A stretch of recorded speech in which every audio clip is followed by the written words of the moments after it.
Oh look, an assortment of delicious pastas. Anybody know what these things are? Let's see, we've got fettuccine bolognese, fettuccine alfredo, fettuccine carbonara. We got this other weird shaped thing we call tortellini bolognese, tortellini alfredo, and let's see if we can figure this one out. Tortellini carbonara. And if you want to order these at your favorite local eatery, like the enjoyable Villa Maria V's Rockaway, free plug, you're going to need to know what you can call them.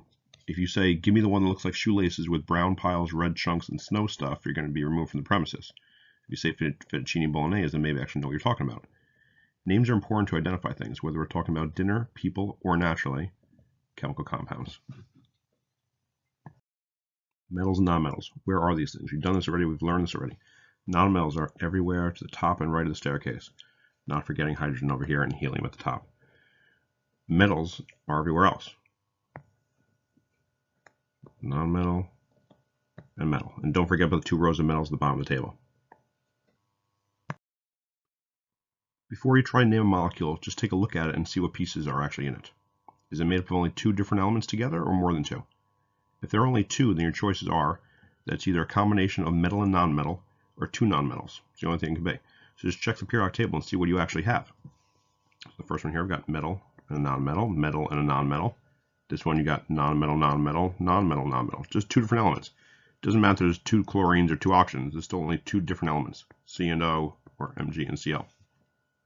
If there are more than 2 elements, then something in there has to be a polyatomic ion. So like in this over here, I've got 1, 2, 3 different elements, 1, 2, 3 different elements, 1, 2, 3. The H is technically the same element as before, but still more than 2 elements. Something in these molecules now has to be polyatomic ions. Just kind of scroll through and go to table E on your reference tables and see what the polyatomic ion actually is. For the first one here, I would say, well, are Na and O a polyatomic ion? Does that look like it? And I don't see that on table E. So then I try the next combination. Say, okay, well, maybe the O and the H here are polyatomic ion. And that one actually will show up. You'll see that listed as hydroxide. Same thing in the next example. You would look and see that NH4 is on table E as a polyatomic ion. On this one, NH4 is a polyatomic ion, and OH is also a polyatomic ion. So just see what's actually in your molecule, look at it, see what's there, and then go compare the table if you have to, and it'll tell you exactly what to name these things. So I just showed you the 3 possibilities of what kind of molecules you might see. We're going to go through them one at a time. The first one are called binary ionic compounds. Binary meaning 2, bi. So only 2 different types of elements, and ionic being that there's different types of ions attracting each other, positive and a negative. So in this case, a metal with a positive charge and a non-metal with a negative charge. When you're naming these things, the name of the metal, the one that's written first, because remember positive things are always written first, will never change. Just leave it exactly as is. You don't do anything to it. Just write the name of whatever the metal is. For the other one, the negative non-metal, you'll change the ending of that element's name to "ide." So we saw this in the activity we did a couple of days ago where oxygen became oxide and so on. So for the example KCl, just start the first one. You see a metal and a non-metal. We're going to name K. We're going to name Cl. For K, you looked it up on your reference table if you're not sure what it is, and it tells you that element K is the element potassium. So it's the metal. We leave that alone. We don't do anything to it.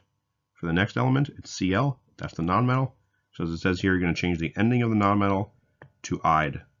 So instead of chlorine, you change it to chloride. Do the exact same thing with these ones. 2 elements, 1 metal, 1 type of non-metal. Look at the metal first. It gets written to the left. The metal is magnesium, so you just write magnesium.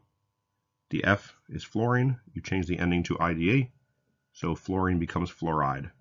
What would we do for the next one?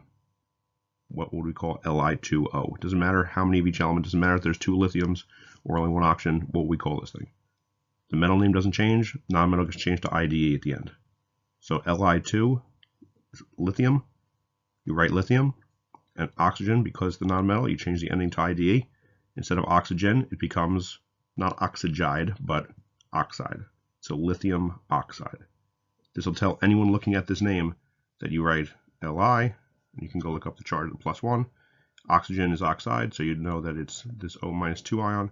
And then doing your crisscross, you bring the 2 down next to lithium, you bring the 1 down next to oxygen, and that'll work in reverse to show you exactly what your molecule looks like, which is exactly as we started with here. We just saw binary ionic compounds with a metal and a non-metal. Now we'll see what I'll call other ionic compounds, and these have a polyatomic ion. If you see that compound is more than 2 elements, check table 8 because the molecule likely contains a polyatomic ion. And these compounds could be a positive metal with a negative polyatomic ion, a negative nonmetal with a positive polyatomic ion, or two polyatomic ions with opposite charges. And we'll see examples of all three of these scenarios. The same rules we've seen already still apply. Any metals keep their names, and a nonmetal in the second part of the molecule gets the ending of its name changed to IDE. But now we also see that any polyatomic ion also keeps its name without changing anything about it. First example, KNO3. In KNO3, I see more than two elements, K, N, and O. So I check table E to see if there's a polyatomic ion there. I see that NO3 is listed on the table, so I know that I have a metal K with polyatomic ion NO3. I know that metal names don't change, so I'll call this potassium. And I just told you that polyatomics keep their names, so I read on table E that NO3 is called nitrate, and that's what I write here. KNO3 is just potassium nitrate. Potassium from the metal, nitrate from the polyatomic ion. Pause the video now and do the same process for the next two examples to see what you get.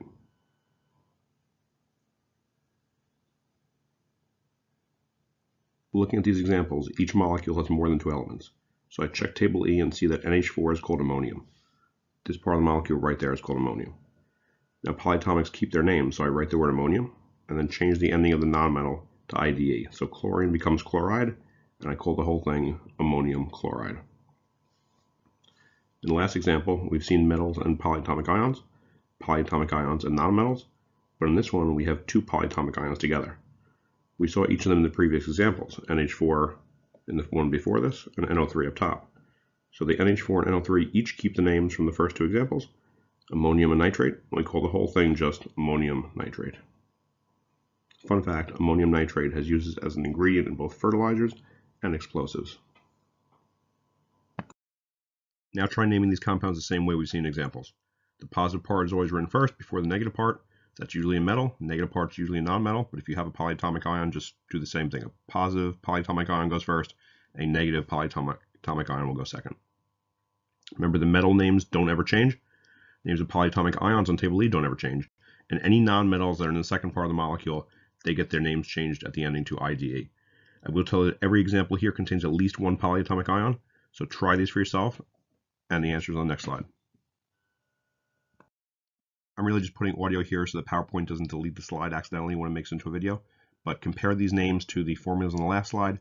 You can check back with the video to see why it might make sense, and any questions come ask in the morning or anytime an extra help. We'll go over a bunch of these in class together. The last possible combination after metal, nonmetal, and a compound containing at least one polyatomic ion is when two nonmetals form a compound.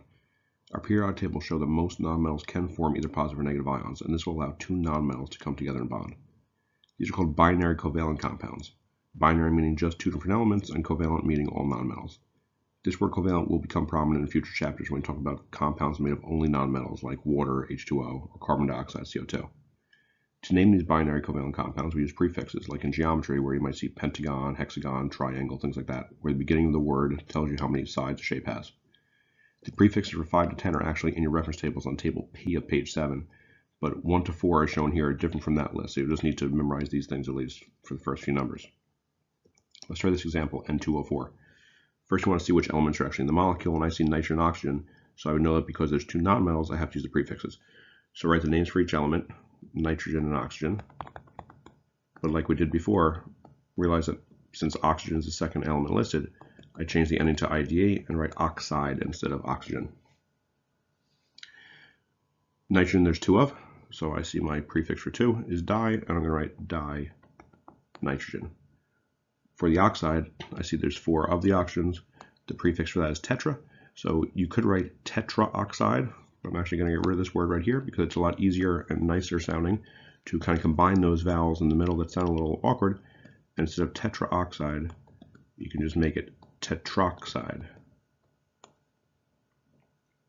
The exception to this is if there's only one of the first element.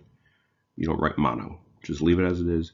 So there's no mononitrogen monoxide. It's just nitrogen monoxide in this example here.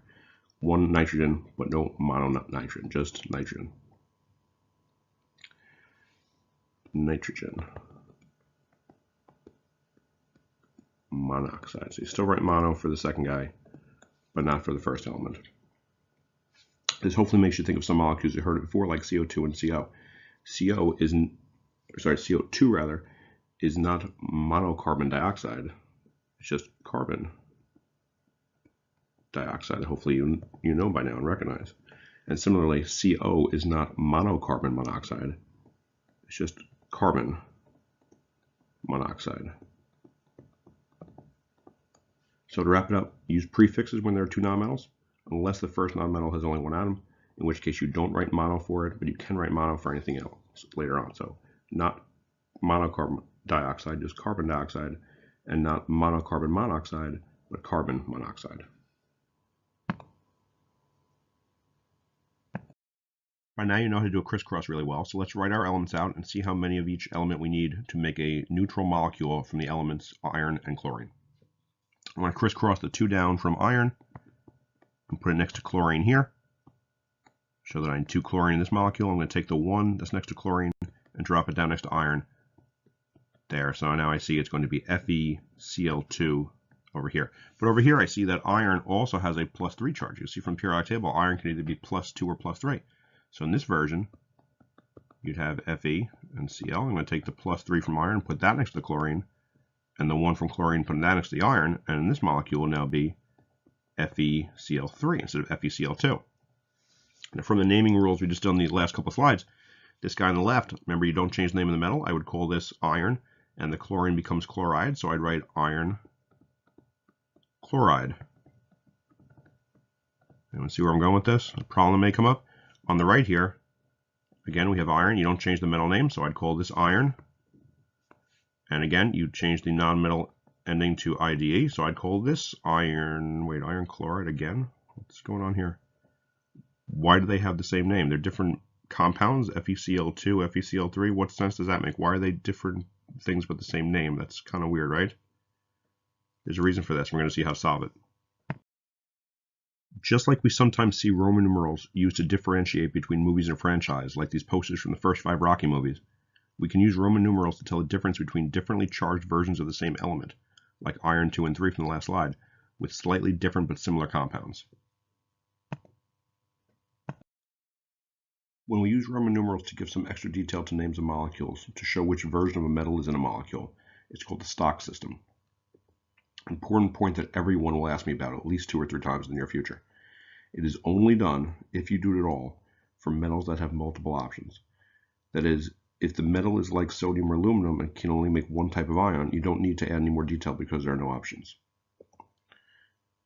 To use this system, do everything exactly the way you've been doing it since last week. A few minutes ago we crossed Cl- with both Fe+2 and Fe+3 to get FeCl2 and FeCl3 respectively. At the time we called each compound iron chloride, but now we'll add details about which version of iron is in the molecule. The one on the left uses the +2 version of iron, so I'm going to add the extra detail of calling it iron Roman numeral 2 chloride. And the one on the right is made with the +3 version of iron, so it's called iron Roman numeral 3 chloride. Now anyone trying to read a label, order from a catalog, or plan an experiment knows exactly which version they're dealing with. Now again, just to be clear, the Roman numeral only goes after the name of the metal, and only if the metal has multiple possible charges. And the number shows the charge of the metal ion that went into the molecule, not the amount of metal atoms in the compound. You see that each of these molecules only has 1 iron. You don't call either of them iron 1 chloride. It's iron 2 because it has a +2, or iron 3 because it's a +3. Now rewind this slide and watch again to make sure you get it. See if you can tell which ions join together to make these compounds by doing the crisscross and reverse as we just saw.